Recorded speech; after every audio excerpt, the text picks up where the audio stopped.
Hi, I'm Mark Ryman, Learning Center Manager here for the Bayer Water Utilization Learning Center in Gothenburg, Nebraska. And what I really wanted to highlight today is kind of what our corn water use is doing, because we are coming into that critical time frame. And when we look at it, right now, corn's about V12 to V14. We're using about 1/4 inch of water a day. Pretty quickly, here in about 2 weeks, that water use ramps up to 3,500 hundredths a day, maybe a little bit less or more, depending on your weather conditions, and it gets very hard to keep up.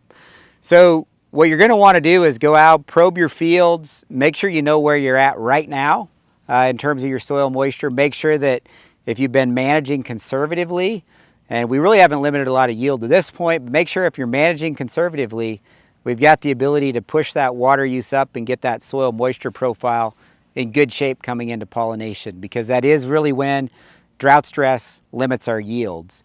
So where we want to be when we hit that V16 time frame is, between irrigation passes, we don't want to really deplete more than 40% of the plant available water from that soil. And if you've got a sandy soil type, you're not working with a lot of water in that range between full profile and 40% depletion.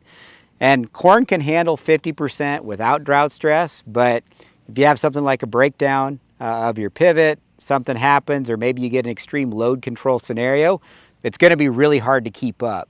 So take the time, go out there, make sure that you're kind of having that plan in place to get that soil moisture profile where it needs to be coming into pollination, especially if you've been managing conservatively to preserve water for that critical time frame which is coming up. Because if you think about 3,500 hundredths a day in terms of water use, unless you've got a little buffer there in the profile, for most of our systems, it's going to be very hard to keep up with that, especially if we're not getting help from Mother Nature. So that's kind of what I wanted to leave you with today. We are coming into that critical time frame. Make sure we're paying attention and managing that water in our soil moisture profile so we're not limiting our corn yields as we come into pollination.